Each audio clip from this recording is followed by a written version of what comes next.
विजय एक छोटे से पहाड़ी गांव में अपने बेटे अनिल और अपनी बेटी सुमन के साथ रहता था। गांव में बिजली तो थी, लेकिन मनोरंजन का कोई साधन नहीं था। लोग सुबह उठते, खेतों में काम करते और शाम को चौपाल पर बैठकर बातें करते।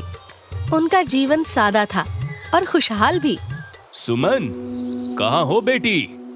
क्या हुआ बाबा, आप कुछ परेशान लग रहे हो? बस सोच रहा हूँ कि हम गरीब लोग कब तक ऐसे ही मेहनत करते रहेंगे। बाबा, मेहनत करने में तो कोई बुराई नहीं है। मेरी ये ख्वाहिश है जो मैं हर हाल में पूरी करना चाहता हूँ। कौन सी ख्वाहिश बाबा? मैं अनिल को पढ़ा लिखा कर बड़ा आदमी बनाना चाहता हूँ। पर बाबा, हमारे पास इतने पैसे कहाँ हैं? मैं मेहनत करूंगा, दिन रात मजदूरी करूंगा, चाहे कितनी ही मुसीबतें आए, मैं हार नहीं मानूंगा। आप सही कह रहे हो बाबा। विजय ने बहुत मेहनत करके अनिल को पढ़ने के लिए शहर भेज दिया। शहर जाकर अनिल ने पहली बार टीवी देखा।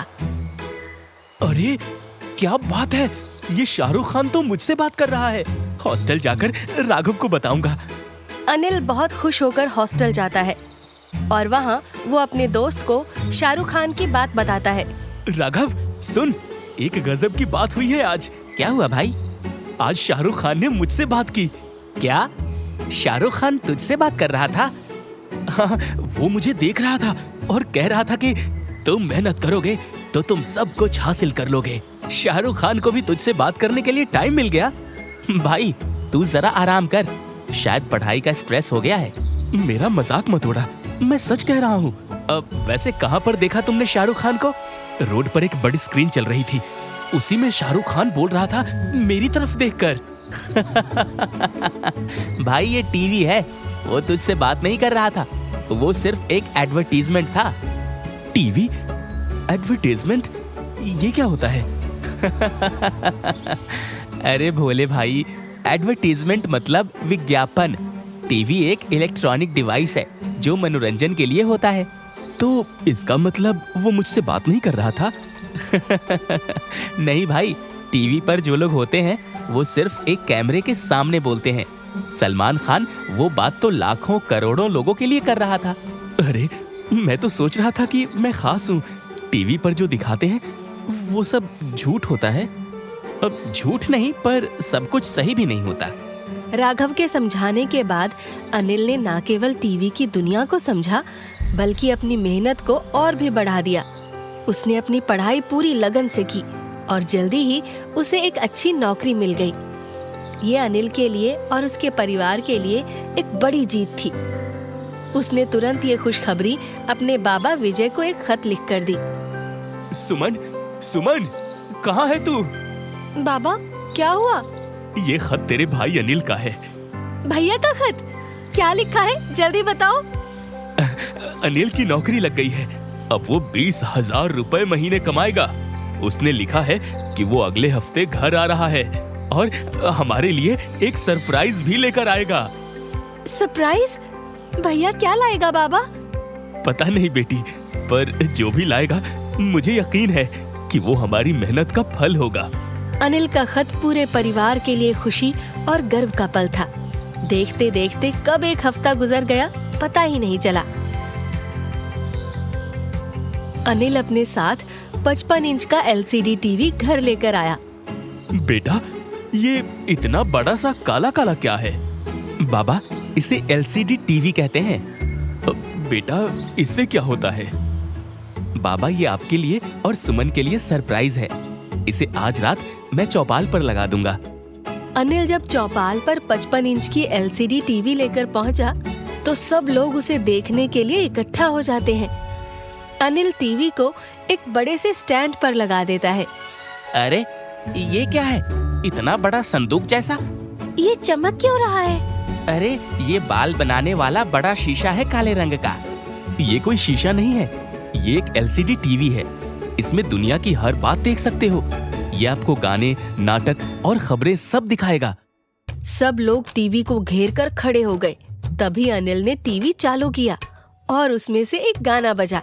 टीवी पर पहली बार चलते हुए चित्र देखकर गांव वाले दंग रह गए। अरे रे रे, ये आदमी इस बक्से में कैसे घुसा? काका, ये आदमी नहीं, किसी की परछाई है। परछाई? मुझे तो लगता है इसमें लोगों को बंद कर दिया है। अरे सब लोग इस बक्से से दूर हो जाओ, वरना क्या पता ये बक्सा हमें भी खा जाए। भैया, क्या रामू काका सच कह रहे हैं? ये काला बक्सा हमें खा जाएगा? अरे नहीं बहन, ऐसा कुछ भी नहीं है। ये बस एक मनोरंजन का साधन है। इसे टीवी कहते हैं, बक्सा नहीं। कुछ देर बीतने के बाद गांव के लोग टीवी के गानों पर झूमने लगे। पूरे गांव में चर्चा फैल गई कि चौपाल पर एक जादुई बक्सा आया है। अगली सुबह रामू काका अपने खेत में हल चला रहे थे। तभी उन्होंने चौपाल की ओर देखा। अरे बहुत बड़ा शेर है। अरे रामू काका, आपने कहाँ शेर देखा है? जल्दी से बताइए। चौपाल पर बच्चे भी खेल रहे हैं, गांव वालों को भी तो घर के अंदर भेजना होगा। अरे राम प्रसाद, बहुत बड़ा शेर है। जितनी जल्दी हो सके सबको घर के अंदर भेज दीजिए, वरना ये तो एक एक को खा जाएगा। अनिल सबको भागता हुआ देख समझ जाता है कि कुछ न कुछ गड़बड़ जरूर हुई है। अनिल रामू काका को रोककर पूछता है, रामू काका, आपने शेर कहाँ देखा है? अरे ये इस बक्से में शेर भागता हुआ आ रहा था, फिर उसने जोर से छलांग मारी बाहर की तरफ और हमारे खेत की तरफ कूद पड़ा। काका, ये सिर्फ शेर की चलते और भागते हुए की तस्वीर है। ये शेर असल में बाहर नहीं आ सकता है। धत तेरी, मैंने तो सोचा आज तो पूरे गांव की शामत आ गई है। हर रोज टीवी पर नई नई फिल्म आती थी। फिल्मों में विलन अजीब और उल्टे डायलॉग बोलते थे, जिसे देखकर कुछ बच्चों ने उसी से प्रेरणा लेकर वैसा जवाब देना शुरू कर दिया। एक दिन सोनू और मोनू को राम प्रसाद ने रोक लिया। अरे स्कूल जाने के वक्त ये अतरंगी कपड़े पहन के कहाँ चल दिए? ए खाक खुजा बत्ती बुझा, तुझे क्या मतलब? ये किस तरह से बात कर रहे हो? गेंडा स्वामी, बात नहीं करते हम आंखें निकाल के गोटियां खेलते हैं। ये सब टीवी देखने का नतीजा है, जो तुम दोनों इतनी बदतमीजी से बात कर रहे हो। बदतमीजी एक बीमारी है जो वक्त के साथ ही जाती है, और वक्त कुत्तों का आता है, शेरों का नहीं।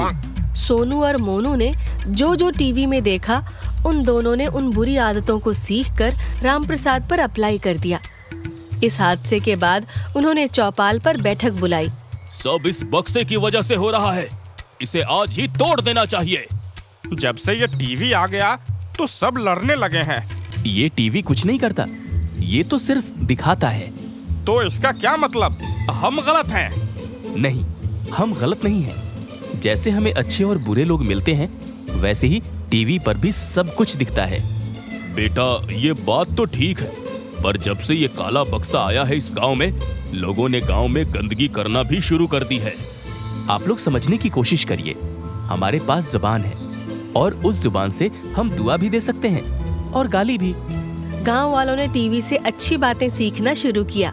महिलाएं नए व्यंजन और पुरुष खेती की नई तकनीक सीखने लगे। उन्होंने टीवी को आदत नहीं बनने दिया और समझा कि सही उपयोग से ही किसी चीज का लाभ मिलता है।